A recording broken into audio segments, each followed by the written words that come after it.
Hello, seniors, and welcome back to Bible class. We are on lesson 28, Christ's Last Supper. So go ahead and get out your textbook, turn to page 207, and we will fill in those blanks. Also, if you have not read the passage, John 13, 1 through 38, if you would, please pause the video and go ahead and read the passage. That way you're adequately prepared for this lesson. So please make sure you do that. Okay, so we're on Christ's Last Supper.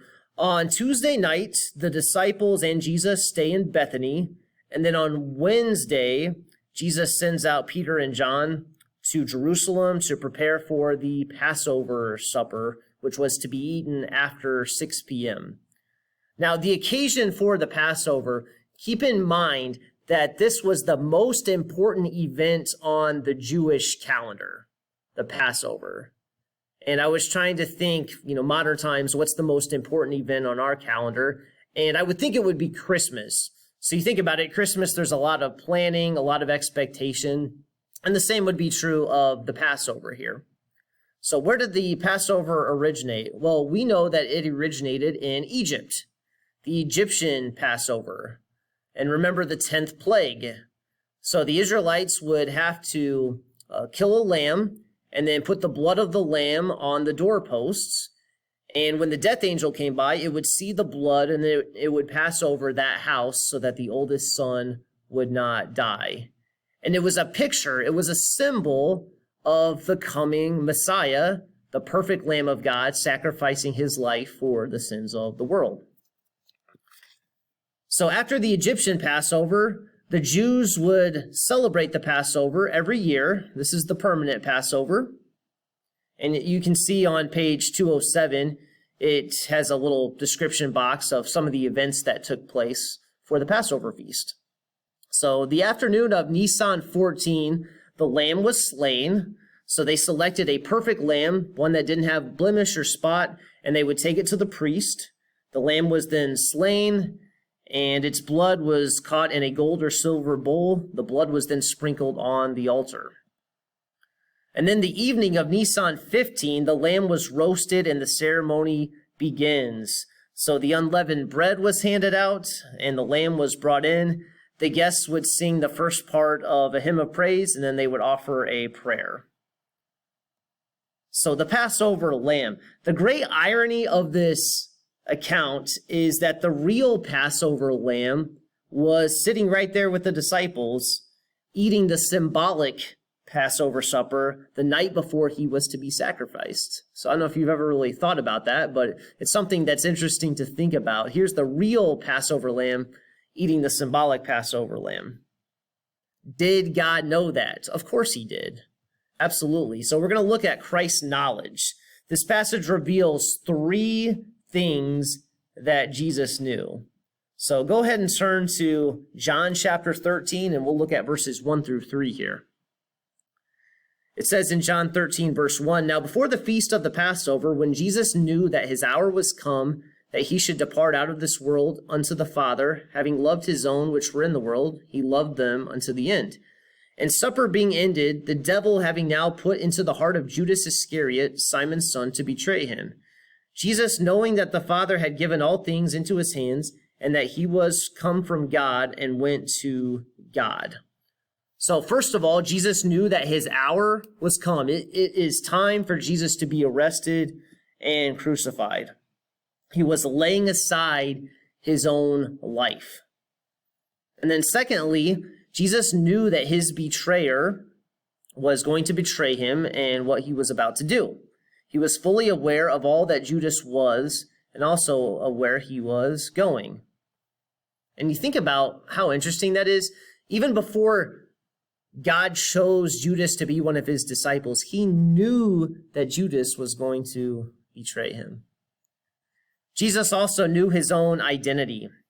Oliver B. Green puts it this way: "The marvelous words of verse 3 express the depth of our Lord's infinite condescension and unchangeable love for his disciples.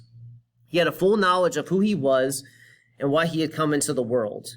He knew the Heavenly Father had committed all power into his hands.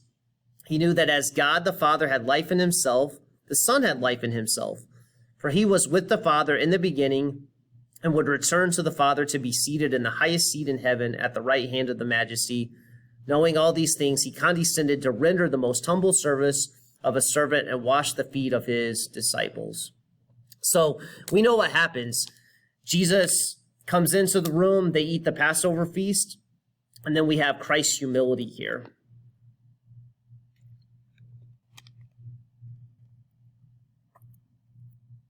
What happens next? Well, Jesus actually washes the disciples' feet. What was the purpose of this event? Why would Jesus do this? Remember, here's the God of the universe, the Savior of the world, and he's doing something that a slave would normally do, or the kids would normally do. Wash the feet of those that are in the house. Why would Jesus do this? And I want you to think about it. What was the purpose of this? And hopefully you've formulated a good answer, or better yet, you've looked at the passage. So let's look at it here. In John 13, look at verses 14 and 15. It says, "For I have given you an example that ye should do as I have done to you." That's why Jesus did this, to give them an example, to show his disciples how to serve. And remember what the topic of conversation was with the disciples that continued to come up? What did the disciples keep arguing about amongst each other? Well, go ahead and look at Luke 22 and verse 24.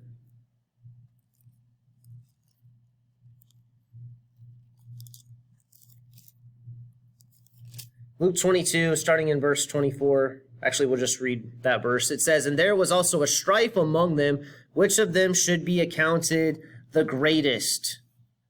The King of Kings is not so great as that he cannot love and serve us and wash our feet." Isn't that amazing that God loves us that much? And so often we tend to think that jobs are beneath us. So how are you serving? Are there jobs that you say, no, I don't want to do that because, I'm too important to do that? Let me just be direct. I shouldn't feel that I'm too important to go and unplunge a toilet here at school. Now, by the way, I don't want to do that, but I shouldn't feel like I'm so important that I can't do a regular, ordinary job. We should all be willing to humble ourselves to do the dirty work. What does the Bible say? He that is faithful in that which is least is faithful also in much. And here Jesus is giving an example to us and to his disciples. Let me illustrate it this way. A couple weeks ago, we had a service here, and the church needed to be disinfected. It needed to be cleaned. So my wife asked me later that day or the next day, hey, I wonder who cleaned the church. And I found out who cleaned it. It was pastor that cleaned it. And I was thinking, here's the pastor of the church, and he's willing to humble himself, if I can use that term, humble himself and to clean the church. There's not a job that's beneath him. And what a great example for us. And this is the example of Christ, to humble ourselves and to do the dirty work. We've had people here on our campus on Saturdays doing yard work, doing lawn care.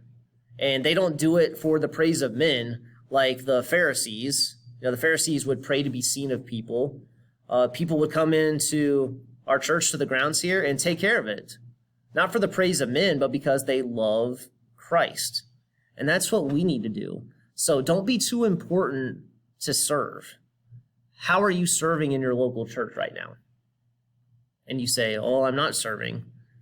Well, you need to be serving. All of us do. That's important. Are you too proud to serve? Or are there jobs that are just too meaningless for you to do? Don't be too important to serve other people. Oliver B. Green wrote of Christ's actions, "The remarkable thing about the entire episode is not so much the washing to the feet of the disciples as the wonder of what Jesus did. He, God in the flesh, on such solemn occasion, condescending to wash the feet of such weak, cowardly mortals." Jesus had a great humility, and he still has a great humility to serve because he loves us. And that's the kind of attitude that we need to have. So Christ's knowledge, Christ's humility. Next is Christ's heart. Look at chapter 13, starting in verse 21 here of John. And notice what the passage says. It says, when Jesus had thus said, he was troubled in spirit and testified and said, verily, verily, I say unto you that one of you shall betray me. Verse 23, now there was leaning on Jesus' bosom one of his disciples whom Jesus loved. Simon Peter therefore beckoned to him that he should ask who it should be of whom he spake. He then lying on Jesus' breast saith unto him, Lord, who is it? So this is presumably John who's asking, Lord, who is it that's going to betray you? Verse 26, Jesus answered, he it is to whom I shall give a sop, or the morsel of bread, when I have dipped it.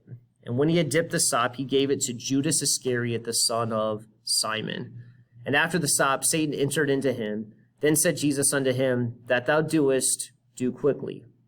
Now no man at the table knew for what intent he spake this unto him, for some of them thought because Judas had the bag that Jesus had said unto him, buy those things that we have need of against the feast, or that he should give something to the poor. So the disciples really don't know what's going on here. He then, having received the sop, went immediately out, and it was night. Even though Jesus knew of Judas's deceit from the beginning, he still responded with love and compassion. One time I was talking with someone who was sinned against by someone else, and that person said, you know what, Clark? I feel sorry for that person.